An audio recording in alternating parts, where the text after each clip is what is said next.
welcome to my kitchen. Today we're going to be making some applesauce muffins. I've had a lot of requests from people, I think a few in particular, who've repeatedly asked me to show how to make applesauce muffins. So we're going to do that today because fall is in the air and it's here, and I just wish it would show up in my neck of the woods. It's trying, but it's not working hard enough because today it's still supposed to be 86 degrees. But in any case, the calendar says it's fall, so we're going to live in an environment of fall, even if it's only in our brain. So we're going to make some applesauce muffins, and we're going to use our bulk muffin mix to do it. So come on along and join me while I mix these up.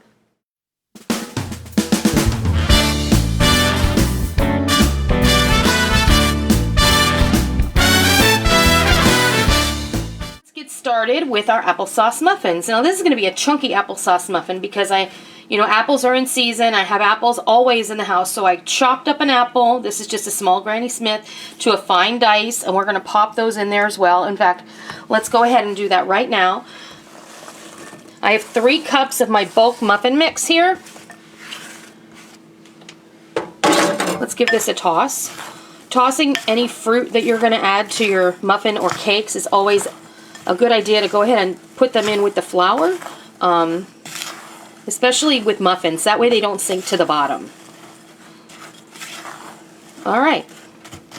Now it's just a matter of manipulating the muffin mix to do what you want it to do. I'm going to add a teaspoon of cinnamon because cinnamon and apples, you know what they are. They're best friends. So throw that in there. And then we're going to add a couple of eggs. Hello. Oh. Funky. Got a little cold. They got a little cold in the fridge. It's alright. No big deal. I'm going to add a cup of applesauce. You can use homemade applesauce. You can use, you can even use apple butter in here if you want, if you make homemade apple butter. I'm going to add a cup of milk. I'm going to add 2 tablespoons of vegetable oil. And we're going to give this a stir.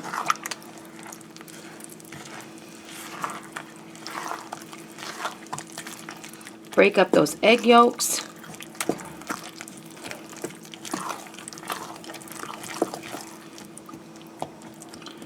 Never fails.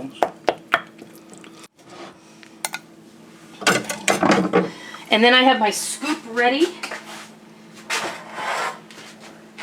And I have 2 muffin tins, sorry honey, that are ready to go. And I'm just going to start scooping. Oh, here, let me move this over here, because that will be better for you. I never know when the hand's coming. I know. Isn't it annoying? And I'm going to fill them up, like, pretty full. I'd say close to 3/4, maybe a little bit more than that. Oh, and there goes Sissy. They're plain. They are.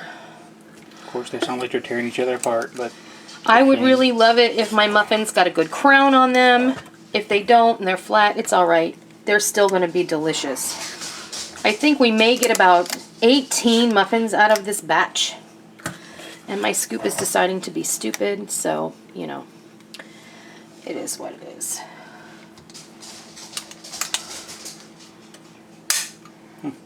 You have to show it who's boss. I should try to fix that for you someday.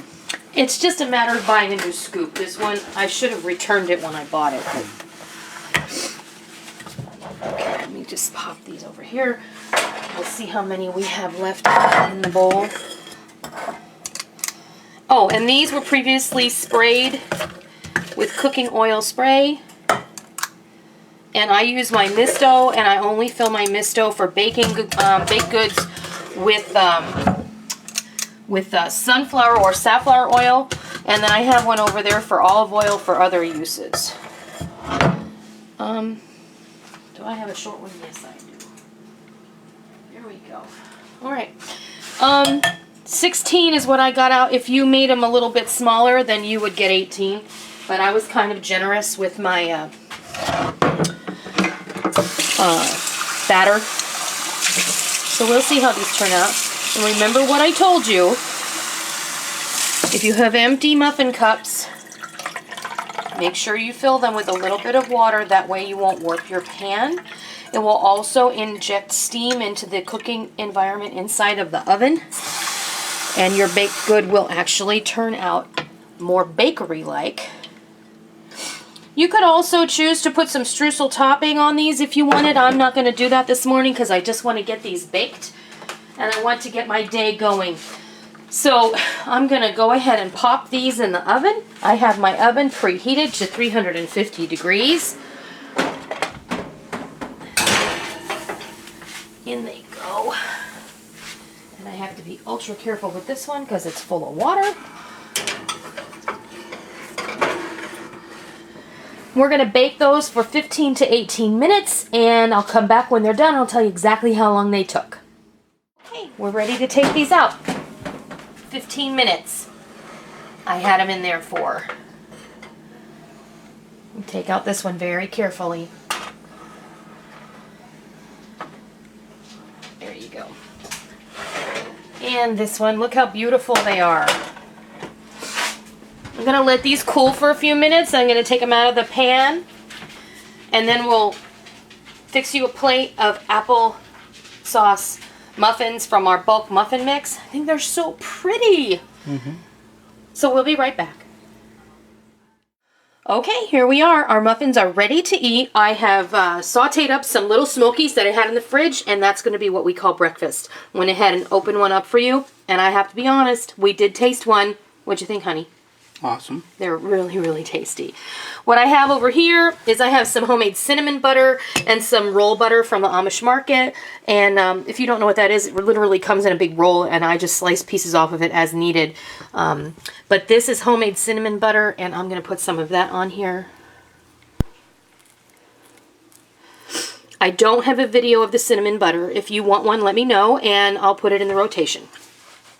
Just leave me a comment and let me know if you want me to show the recipe for the cinnamon butter. It's super easy, and you're going to love it. Now, you can find cinnamon butters in the grocery store, but they have a lot of questionable ingredients, and that's one of the reasons I made my own. So this is one of our homemade chunky applesauce muffins that we used our bulk muffin mix to make, and with some cinnamon butter on that one, and that's what we're going to have for breakfast along with some little smokies. I hope that you give these a try. I know that you're going to love them once you do. And until next time, I'll see ya.